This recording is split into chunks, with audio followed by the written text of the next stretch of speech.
What is going on, guys? NewDevPep here, and here's part 3 of this crazy tank gameplay that I've been using. Um, I want to go over some premium tips that I didn't go over in my last commentary. This will have to do with premium content mainly, stuff that I obviously didn't talk about last time. Anyways, if you don't have premium, this will be pretty much useless. So you can click off if you want that, yeah, because this will be useless information. Anyways, I want to start with the tank destroyer. So if you're playing tank superiority, obviously you're most likely going to be in a tank destroyer. What I like to run on those is tow missiles, reactive armor, and extinguisher.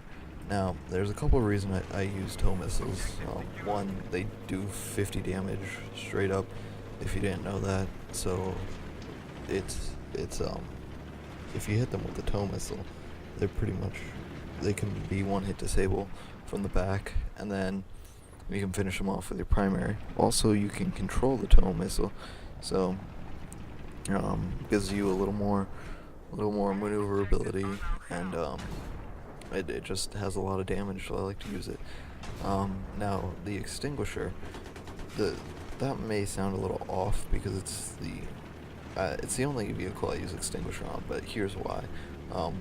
When you're playing tank superiority, it's a pretty balanced game, and when you're getting into those really hard fights where your team's good, the enemy team's good, the difference in that win or loss is really who can steal the enemy vehicle. And I know it's kind of a dick move, but if you can steal their vehicle, your team is looking a lot better. So what I'll do is I'll disable an enemy vehicle, wait for them to hop out, I'll hop in it, and then I'll just use extinguisher and I'll drive away really quickly. And yeah, that'll help us get another vehicle, and then I'll just sit in the back with it. They lost a tank, and some may say it's a dick move, but it's only a dick move if you steal it from their spawn. If it's their fault for losing it, then it's their fault, and they deserve that loss. So next I want to talk about the gunship. There's really nothing to unlock in this, but I want to talk about it because there's a lot of idiots that I see in it. Mainly, one, people don't know what flares are, and two, people don't realize that you can switch between seats. So what I like to do is, if I'm somehow the only one on my team that's in it, and I'm being locked on, I'll deploy flares from the first seat, and then if nobody else is in it and I get locked on again, I'll just switch seats and deploy flares again, and just keep doing that, and going back and forth, using both seats for different targets. Obviously the smaller one for ground targets, the bigger one for armor. But yeah, I just see a lot of people in it that are really dumb and don't realize that it has an AA gun or flares or anything. Next I want to talk about the MLRS, or multiple launch rocket system.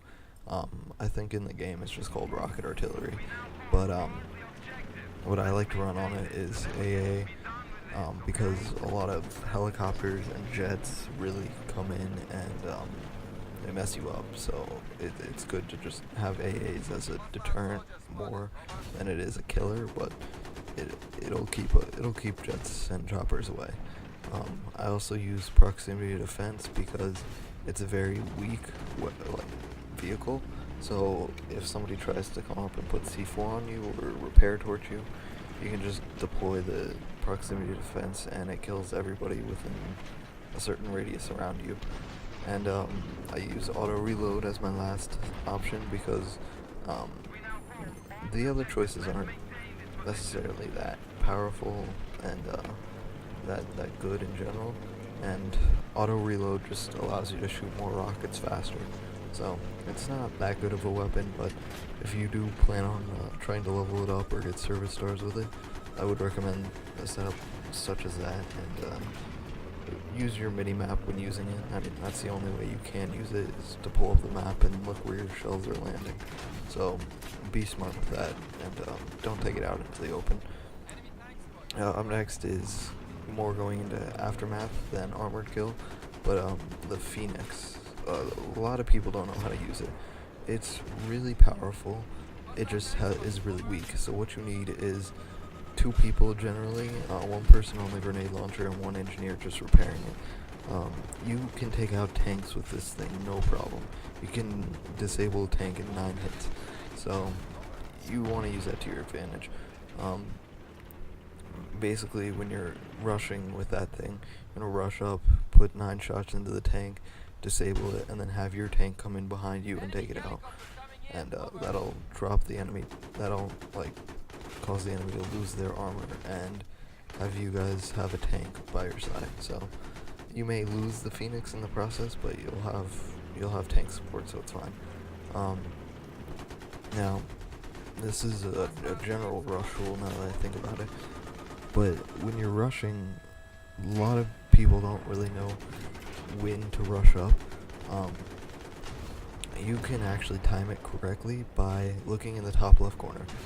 2 different boxes will appear, one saying that you took out the objective, and it will have an X through the objective mark, and then a couple seconds later that'll go away, and another box will come up saying your next objective is to push forward. If you count the amount of times that the white flash goes off, you should count it going off 25 beats or 25 times, and after 25 counts you can push forward, and the box should go away, and then you should get 3 seconds, and then you guys will be able to move up. So if you want to push up in the dark black zone, that's when you do it. I guess I can move into Conquest tips also. Whenever I play Conquest, I see a lot of armor in the spawn, nobody really using it.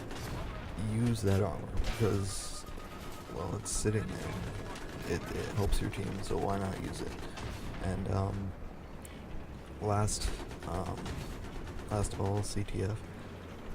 It's a fun game type. Don't try too hard in it, and use it for what it's supposed to be, an end game sort of thing. Have fun in it. Don't try hard. Don't use it as XP.